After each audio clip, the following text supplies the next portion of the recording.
Hi friends, అందరూ ఎలా ఉన్నారు? నేను మీ లావణ్య వేమ్లా. తమ్నేల్లో చెప్పిన విధంగా మీకైతే ఉరుకుంది ఈరన్న స్వామి టెంపుల్ విశేషాల గురించి, ఈ క్షేత్రం ఎలా వెలసింది అని అయితే నేనైతే ఈ వీడియోలో చెప్పబోతున్నాను ఫ్రెండ్స్. ఇది అతి పవిత్రమైన హిందూ టెంపుల్. ఇది ఆదోనికి 30 కిలోమీటర్ల దూరంలో ఉంటుంది. ఇది కర్నూలు జిల్లా కౌతాలం మండలం ఉరుకుంద గ్రామంలో అయితే వెలసింది ఫ్రెండ్స్. ఈ ఉరుకుందిరన్న స్వామి టెంపుల్లో శ్రావణ మాసం చాలా బాగా ఉత్సవాలు అయితే జరుపుతారు. శ్రావణ మాసంలో సోమవారం గురువారం పూజ చాలా విశేషంగా జరుపుతారు. ఆ నెల మొత్తం మధుమాంసాలు భుజించకుండా చాలా నిష్టగా ఈ దేవుడిని అయితే ప్రార్థిస్తారు. ఈ టెంపుల్ స్వయంభూ వెలిసిన టెంపుల్ ఫ్రెండ్స్. ఇది 1610వ సంవత్సరంలో కౌతాలం గ్రామంలో హిరణ్యుడు అనే స్వామి జన్మించారు. తన 12వ ఏట ఆవులను మేపడానికి స్వామి ఉరుకుంద గ్రామానికి వచ్చారు.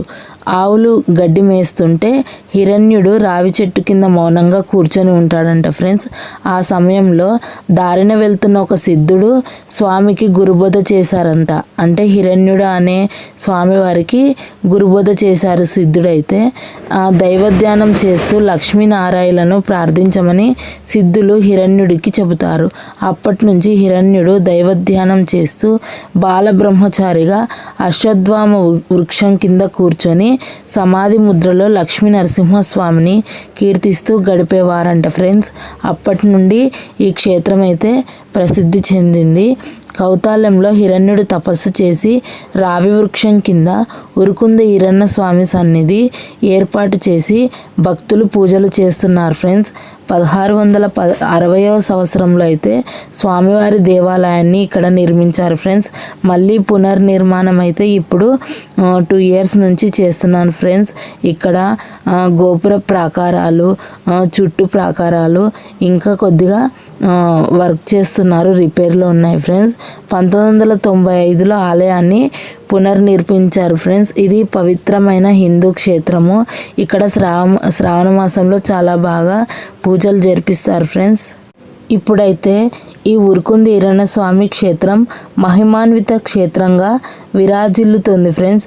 స్వామివారి ఆదాయం అంచెలంచెలుగా పెరుగుతూ వస్తుంది. ఈరన్న స్వామిని కొలువని వారు అంటూ ఉండరు. స్వామి కొబ్బరిని స్వీకరించినట్లయితే కంపల్సరీ దేవుడు అయితే మన వెంట వస్తాడు అని ఒక నమ్మకము. భక్తుల కోరికలు తీర్చే కొంగు బంగారంగా ఇక్కడైతే స్వామి అయితే వెలసారు.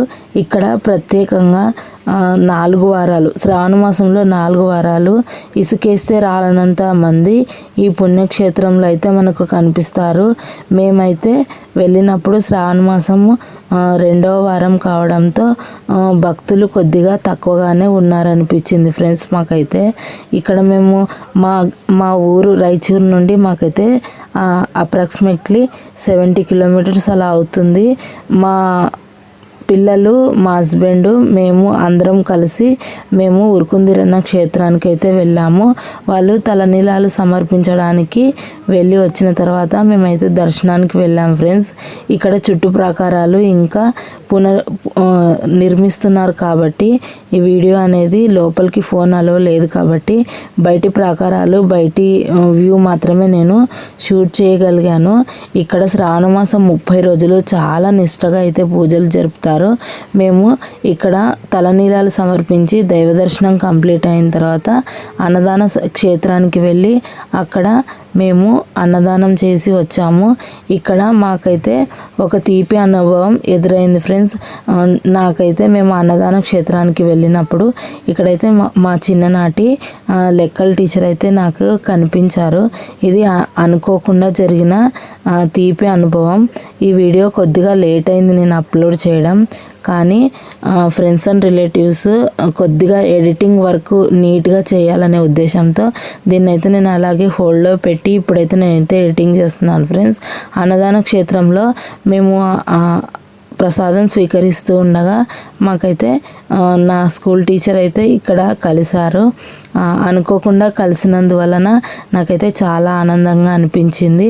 వాళ్ళ ఫ్యామిలీ మొత్తంతో మాట్లాడి తర్వాత మేమైతే అక్కడి నుంచి బయలుదేరాము. ఇక్కడ పప్పు, చట్నీ, పాయసము, పులిహోర, వైట్ రైసు అన్నీ చాలా చక్కగా, పెరుగు అన్నీ అన్నదాన క్షేత్రంలో చాలా భోజనం చాలా చక్కగా మాకైతే పెట్టారు ఫ్రెండ్స్.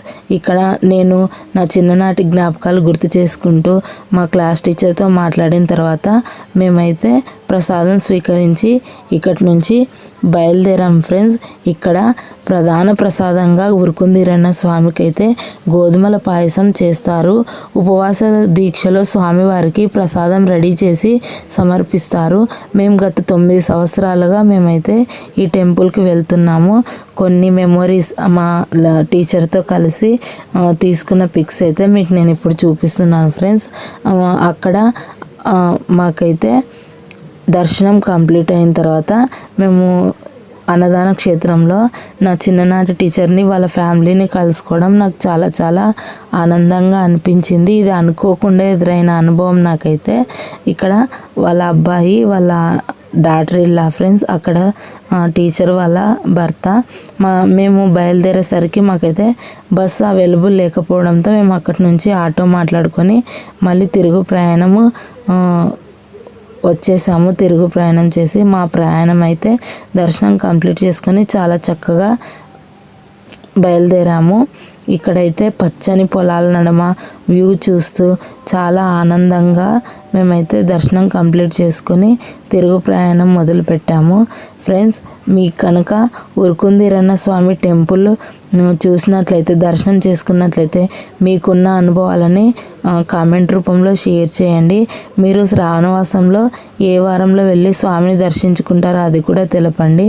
ఏ దేశంలో ఉన్నా కూడా కులమతాలకు భేదం లేకుండా ఇక్కడ ముస్లిమ్స్ కూడా చాలామంది వచ్చి స్వామివారిని అయితే శ్రావణ మాసంలో దర్శించుకుంటూ ఉంటారు.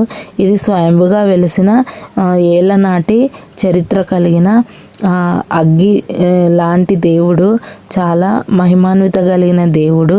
అందరికన్నా మొదటి దేవుడు లక్ష్మీ నరసింహస్వామి అని అందరూ పూజిస్తారు ఫ్రెండ్స్.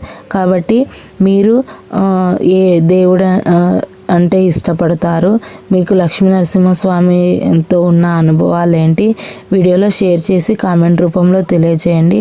వీడియో ఎవరైనా కొత్తగా చూస్తున్నట్లయితే ఫ్రెండ్స్ అండ్ రిలేటివ్స్కి షేర్ చేయండి. అలాగే ఛానల్ సబ్స్క్రైబ్ చేసుకోండి. మోర్ ఇన్ఫర్మేషన్ కోసం లావణ్య హెల్త్ అవేర్నెస్ ఛానల్ని చూస్తూ ఉండండి ఫ్రెండ్స్. మేమైతే అన్నదానానికి బియ్యము, బ్యాళ్ళు, పాయసానికి రవ్వ, బెల్లము మేమైతే అన్నదానానికి ఇచ్చి మేమైతే దేవుణ్ణి ప్రార్థిస్తాము కొబ్బరికాయలని కొట్టి. కొంతమంది కొబ్బరికాయలని కొట్టరు. మీ పద్ధతి ఎలా ఉందనేది కామెంట్ రూపంలో తెలియచేయండి. అలాగే స్వామివారు వెలిసిన చరిత్ర మీకు తెలిసినట్లయితే కామెంట్ రూపంలో తెలియజేయండి.